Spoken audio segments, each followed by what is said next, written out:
Hello दोस्तों, good morning. कैसे हो? आज की मिनी ब्लॉग की शुरुआत हो रही है सुबह के 9 बजे से।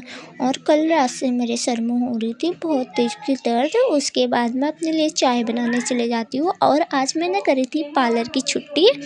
उसके बाद मैंने अपने लिए चाय बनाई और फिर मुझे थोड़ा सा चाय पीते पीते ख्याल आया कि मेरे नेल्स तो बड़े हो गए और मैं इन पर लगाती हूँ नेल पेंट। बहुत टाइम बाद मैं नेल पेंट लगा रही थी, फिर चाची का कॉल आया, मैं चली गई थी चाची के यहाँ अपना सूट लेने। फिर भैया का भी कॉल आया कि आजा मेरे से मिलने। मैं आ गया हूँ गाँव से। भैया गए थे 2 हफ्ते के लिए अपने गाँव अपनी बहन की शादी में और हम मिल नहीं पाए भैया से जाते समय, तो भैया अभी आ गए हमसे मिलने। तो भैया मेरे लिए लेके आए थे छोटा सा चॉकलेट और बहुत सारी सामानें। तो फिर मैं चली गई थी घर पे। उसके बाद घर पे जाने के बाद मैं नहा लेती हूँ और बुआ का कॉल भी आ जाता है कि मेरी थ्रेडिंग बनाने आ जा। तो मैं बुआ के यहाँ पे चली जाती हूँ और मेरी बहन जा रही थी अपनी जॉब पे और भैया जा रहे थे घर पे। तो भैया मुझे आधे रास्ते में छोड़ने आते हैं और यहाँ से भैया चले गए थे अपने घर और मैं चली गई थी बुआ के यहाँ।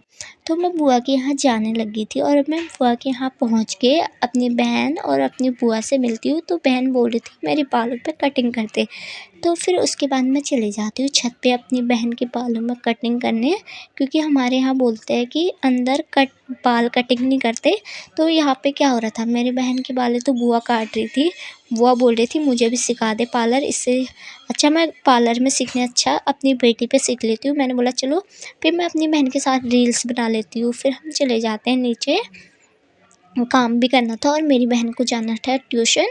और उसके बाद हमने चाय वाय पी और मैं चली गई अपने घर। और घर जाके हमें पंखा लगाना था और फिर मैं भैया को बोलती हूँ भैया अपना पेचकस दे दो।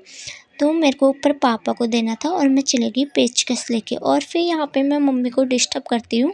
मैंने बोला मम्मी को कि आप कुछ बोलना चाहोगे। मम्मी ने बोला यहाँ पे मेरा दिमाग ख़राब मत कर, काम की ना काज की दुश्मन अनाज की, बोल के मम्मी ने मुझे सुना के चुपचाप एक जगह पे बैठा दिया। उसके बाद मेरे पापा यहाँ पे कर रहे थे पंखा सेट। उसके बाद मैंने देखा मम्मी के पास पहाड़ी नथ नथ वगैरह थी, टीप वगैरह और मांग टीका थी। तो फिर मैं इनको देखने लगी थी और मैं सोच रही थी कल इसमें जाके रील्स बनाऊंगी। और अभी के लिए मम्मी ने बोला कि चुपचाप मेरा सामान मेरे डिब्बे में रख दे। तो मैं इसको पैक करने लगी थी क्योंकि मम्मी कहीं मुझे और ना डांटे, कहीं थप्पड़ उप्पड़ ना मार ले, इसलिए मैंने इसको डिब्बे में ही जैसे था वैसे ही रख दिया। और फिर यहाँ पे मैंने बनाई थी आलू और मूली की सब्ज़ी। कैसी बनी थी ये तो खा के ही पता चलेगा। और यहाँ पर थोड़ा सा मेरे शीशे में धूल वूल बैठी थी और मैंने करा अपना शीशा साफ। और ये उतना साफ भी नहीं हो रहा, ये छोटा सा शीशा है। चलो मिलती हूँ नेक्स्ट मिनी ब्लॉग में, तब तक के लिए बाय बाय।